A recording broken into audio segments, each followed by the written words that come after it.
Halo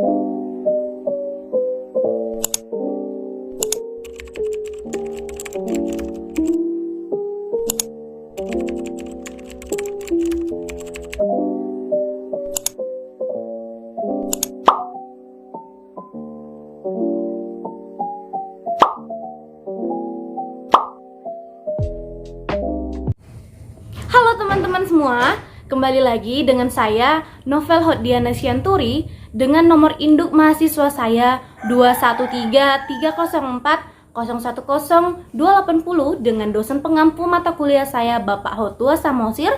Saya dari kelas akuntansi pagi C Universitas Prima Indonesia.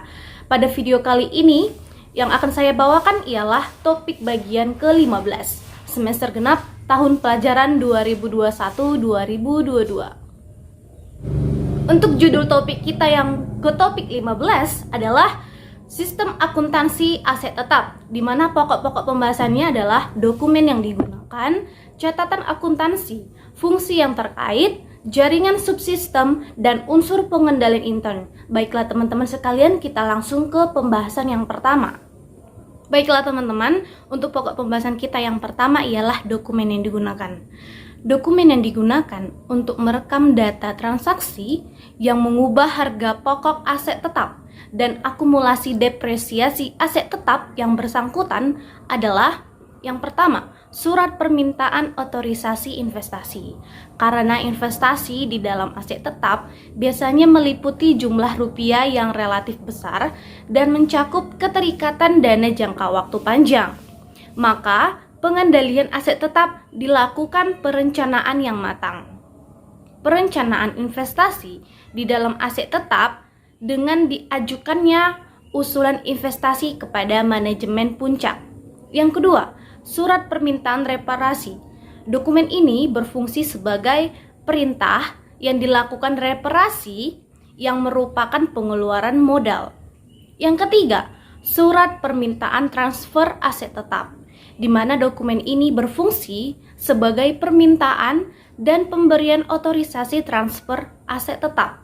Keempat, surat permintaan penghentian aset tetap. Dokumen ini berfungsi sebagai permintaan dan pembelian otorisasi penghentian pemakaian aset tetap. Kelima, surat perintah kerja. Berfungsi sebagai perintah dilaksanakannya suatu pekerjaan tertentu mengenai aset tetap dan sebagai catatan yang dipakai untuk mengumpulkan biaya pembuatan aset tetap. Keenam, surat order pembelian. Diterbitkan oleh fungsi pembelian yang merupakan surat untuk memesan aset tetap kepada pemasok. Ketujuh, laporan penerimaan barang, di mana diterbitkannya oleh fungsi penerimaan setelah fungsi ini melakukan pemeriksaan kuantitas, mutu dan spesifikasi aset tetap yang diterima pemasok. Kedelapan, faktur dari pemasok. Dokumen ini merupakan tagihan dari pemasok untuk aset tetap yang dibeli. 9. Bukti kas keluar.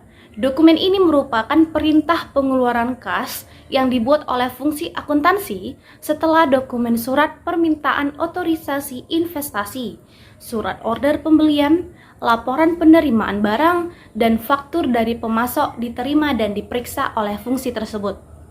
Ke-10. Daftar depresiasi aset tetap. Berisikan jumlah biaya depresiasi aset tetap yang dibebankan dalam periode akuntansi tertentu. Selanjutnya, ke-11 bukti memorial. Dokumen ini merupakan sumber untuk pencatatan transaksi depresiasi aset tetap, harga pokok aset tetap yang telah selesai dibangun, pemberhentian pemakaian aset tetap, dan pengeluaran modal. Selanjutnya, untuk pembahasan kita yang kedua adalah catatan akuntansi. Yang pertama, kartu aset tetap, di mana catatan akuntansi ini merupakan buku pembantu aset tetap yang digunakan untuk mencatat data yang bersangkutan dengan aset tetap tertentu. Yang kedua, jurnal umum, digunakan untuk mencatat harga aset tetap yang selesai dibangun, biaya-biaya untuk pemasangan dan pelepasan aset tetap, pemakaian aset tetap, dan depresiasi aset tetap.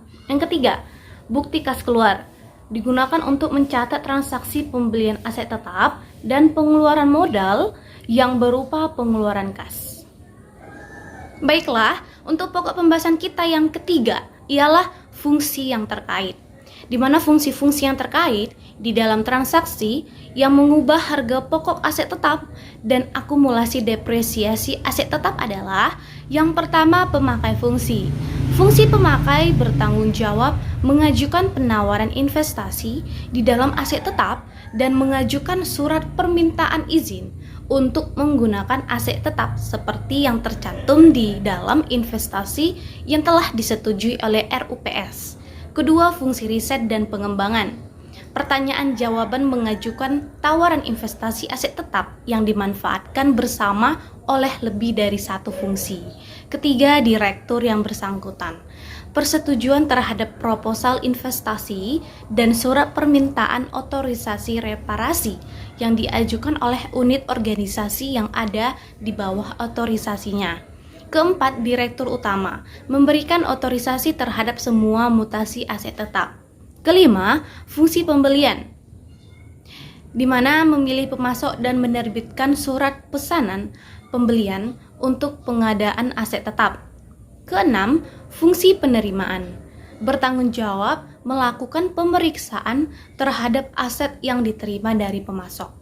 Ketujuh, fungsi aset tetap, pengelolaan aset tetap perusahaan.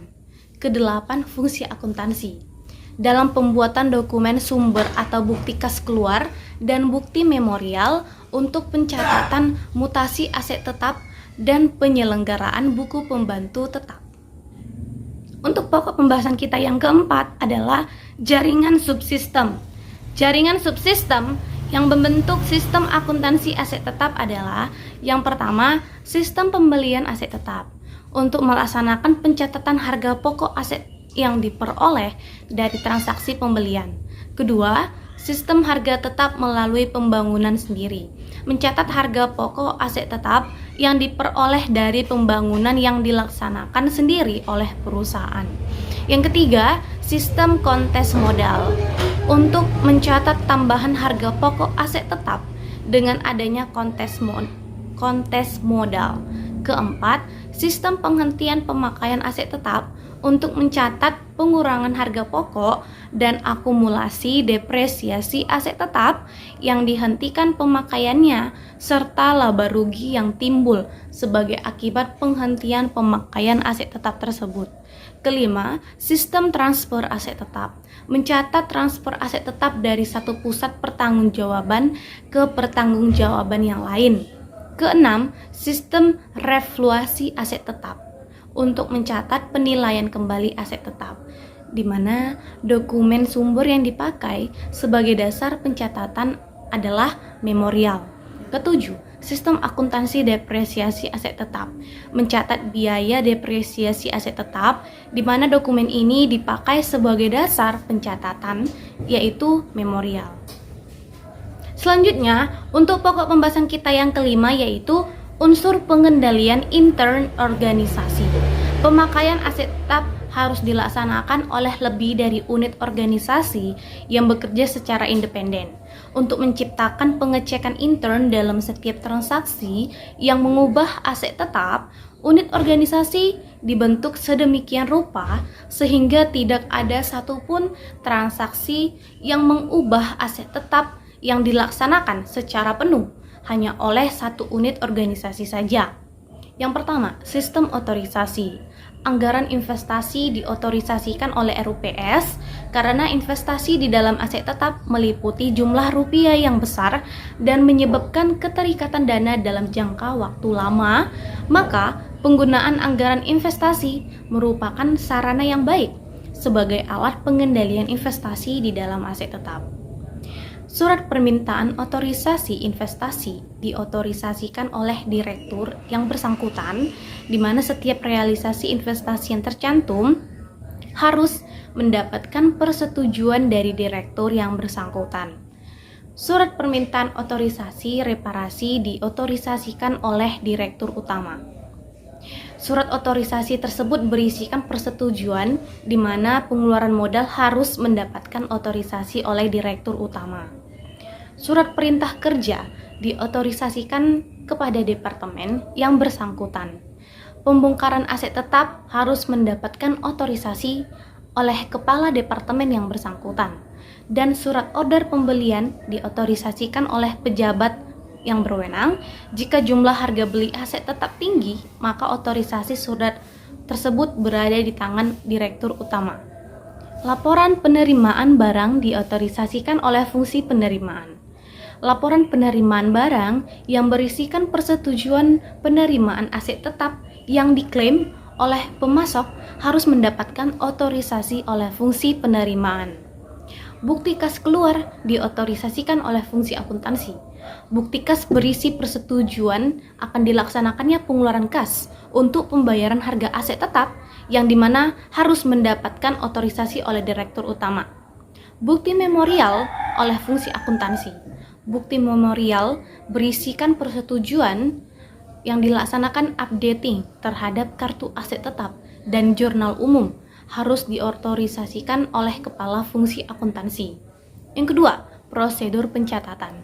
Setiap penguktakiran data yang dicatat dalam kartu aktiva tetap harus dilaksanakan fungsi akuntansi dan harus didasarkan pada dokumen sumber yang diotorisasikan oleh pejabat yang berwenang, serta dilampiri dokumen pendukung yang sah.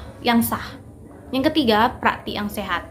Pengawasan intern yang baik mensyaratkan data dalam kartu aset tetap secara periodik dengan aset tetap secara periodik dicolokkan dengan aset tetap secara fisik. Pengawasan investasi di dalam aset tetap dilaksanakan menggunakan perencanaan yang dituangkan dalam anggaran investasi. Untuk mencegah kerugian yang timbul sebagai akibat kebakaran dan kecelakaan, maka aktiva tetap harus diasuransikan dengan jumlah pertanggungjawaban yang memadai. Kebijakan akuntansi tentang perbedaan pengeluaran modal dan pengeluaran penghasilan harus dinyatakan secara eksplisit dan tertulis dan menjamin konsistensi perlakuan akuntansi terhadap kedua macam pengeluaran tersebut. Baiklah teman-teman semua, demikian beberapa pokok pembahasan yang sudah saya sampaikan di pertemuan kita ke-15 ini. Dan saya memohon maaf bila ada beberapa kesalahan kata ataupun penyampaian yang saya sampaikan dari pertemuan kita yang pertama hingga pertemuan ke-15. Sekian dari saya dan terima kasih atas perhatiannya. Bye.